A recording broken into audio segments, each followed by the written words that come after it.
Hey, what's up you guys? Welcome to the video. Today we're going to be discussing how to get ahead on your summer shreds so that when summer comes around, you're already shredded, you're already just ready to go, and you're not doing it at the very last minute to where it's going to be a lot harder. But before we get into that, my name is Noah. I'm the founder of Get Her Done Fitness, and I made it my mission to help all the young men get the body and confidence you've always wanted. And I'm currently hosting a free video training where I'm showing you guys how to do exactly that. I'm showing you the exact copy-paste system that I learned and used in the past 3 years to gain 40 pounds of muscle that is going to help you to make the quickest and best transformation possible, because I've been through all the trial and error, all the ups and downs, so that you don't have to. I'm giving you the simplest way, the easiest way to get the body of your dreams. So if you don't want to miss out on that, which you definitely don't, go down below and click that first link to watch that free video training. Let's hop into the meat and beans of this video. We are going to be discussing why exactly you should start to get shredded now, and then how to get shredded and how to start now. So the very first thing, summer shreds. So why should you start to get shredded now instead of, a month prior to summer or 3 weeks prior to summer? Why should you start 3 months ahead of time instead of a lot later, okay? So the first reason being, it's going to be easier. Easier, 100% easier. And do you want to know why? The reason why it's going to be easier is because you don't have to go as hard. Basic principle is going to be a caloric deficit. You have to be consuming less calories than you are burning to lose weight, to lose body fat. And so basically, so imagine this is Bob, okay? And Bob is trying to get shredded for summer, okay? This is Bob. So Bob is eating 2,200 calories, okay? And in eating 2,200 calories, he is also burning 2,600 calories, okay? That's how many calories that Bob burns in a day. So he's burning 2,600 calories. And so that 2,600 calories that he's burning on top of the 2,200 that he's consuming, okay, that's gonna leave us with, we do some quick math, that's gonna leave us with 400 extra calories that he's burning that is not coming from the food, because he already burned all those 2,200. So where is that 400 coming from? That 400 is coming from his stored body fat, okay? And so this is how you're going to get shredded. This is how you're going to lose weight, lose that extra body fat, is going to be that caloric deficit, okay? The reason why it's going to be easier to start now instead of later is because it's going to be tremendously easier, because you don't have to lose it so quickly. Because if you have 10 weeks to lose 10 pounds, 10 weeks to lose 10 pounds, 10 weeks, 10 pounds, that's 1 pound per week. 1 pound per week. But if you have to lose, that same amount, so 10 pounds in only 4 weeks, 10 pounds, that's going to be 2.5 pounds per week. That's going to be 2.5 pounds per week. That's over double the amount per week that you have to lose compared to doing it in 10 weeks. And so that is why it's going to be tremendously easier to lose the weight slower, to lose the extra body fat slower. And then on top of that too, if you do it slower, you're also going to lose less muscle mass, because in cutting weight and eating in that caloric deficit, it's very easy, especially if you're trying to do it really fast, to lose that hard-earned muscle as well, okay? So basically, slower you go equals less muscle loss, because you're still going to lose inevitably, like no matter what you do, you're still going to lose even the tiniest amount of muscle. Even if you do everything totally right, you're still going to lose just a little bit, but you can minimize it by doing it slower, doing it less drastically, okay? Because like I said, if you do it slower, you have the freedom to eat more in a day, therefore you can go in, you have more energy, therefore you can train harder, it's easier to maintain the muscle mass, like everything just meshes perfectly together if you do it a little bit slower, okay? How are you going to get shredded for summer? Exactly like I was just explaining. Number one thing, caloric deficit, okay? And so, you need to find your maintenance calories, which this is going to be different for everyone. So the example that I gave with Bob is not going to be exactly what you're going to do, because you need to find what exactly works for you.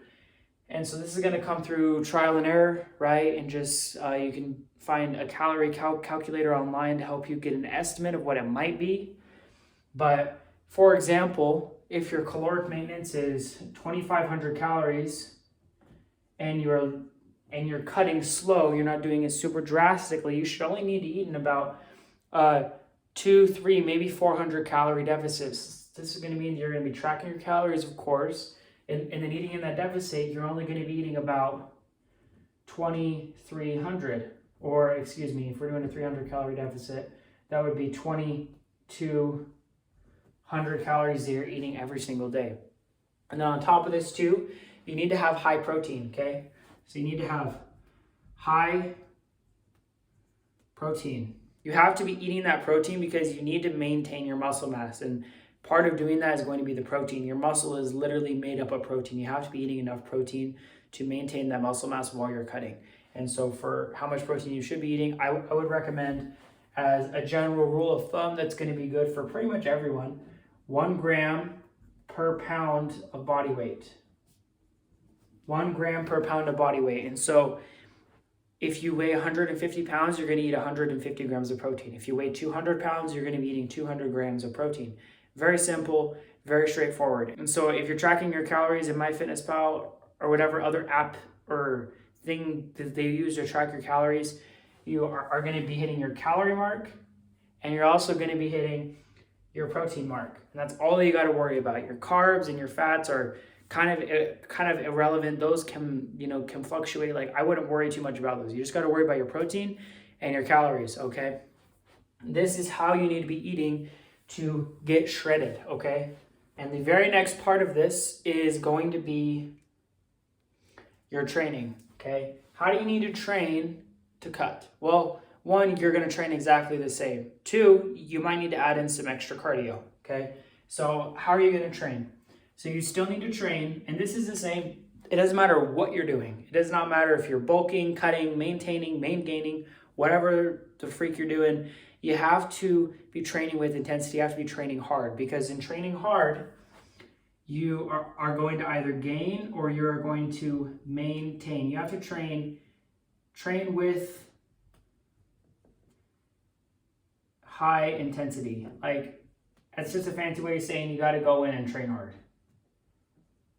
You have to go in and train with extremely high intensity because, 1, you are trying to maintain your muscle mass, okay? And training with high intensity, right, is going to mean that you're going in and you're applying progressive overload, or you are at least trying to. Because like I said, you are going to lose a little bit of strength, okay? That is inevitable with cutting. But if you can try your absolute hardest to go in and still try to get that progressive overload, do more reps, okay?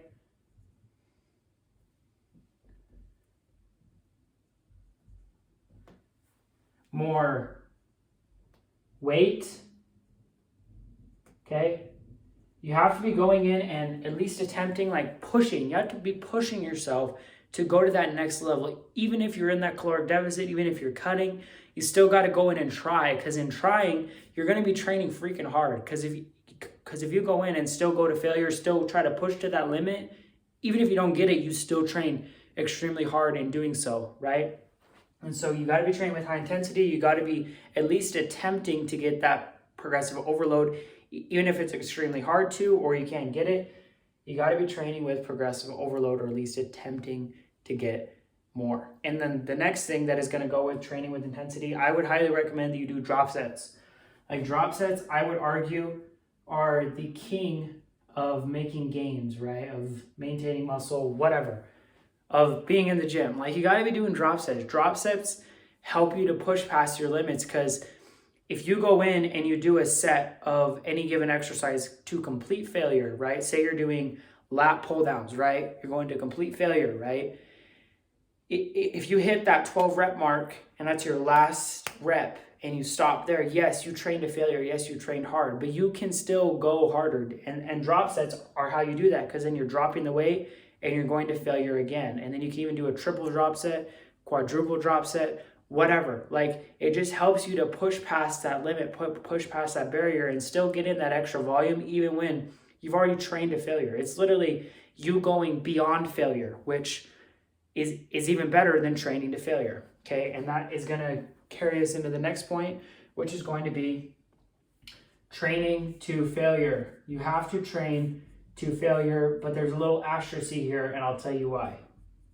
Train to failure, asterisk. Okay, you need to train to failure, except for when it is going to be dangerous to train to failure. So you're going to train to failure on all the exercises where it's safe to do so. Okay, because if you're going to go in and do heavy bench press while you're cutting, so you're going to have less energy. You're probably not going to be as strong, even though you're still attempting to get stronger. You're still attempting to go hard. But if you're going to go in and do it on something like squat or bench or deadlift or anything that could possibly injure you, then I would highly, highly, highly advise against that, okay? So go in and train to failure on the exercises that it's safe to do so. Like, don't go in and do a heavy set of bench with no spotter training to failure. That's stupid. You're going to hurt yourself. One, you're going to injure your shoulder, or you're going to injure something else, or you're going to crush yourself with the weight. Or if you're squatting and you don't have as much energy because you're cutting, you don't have those extra calories, right?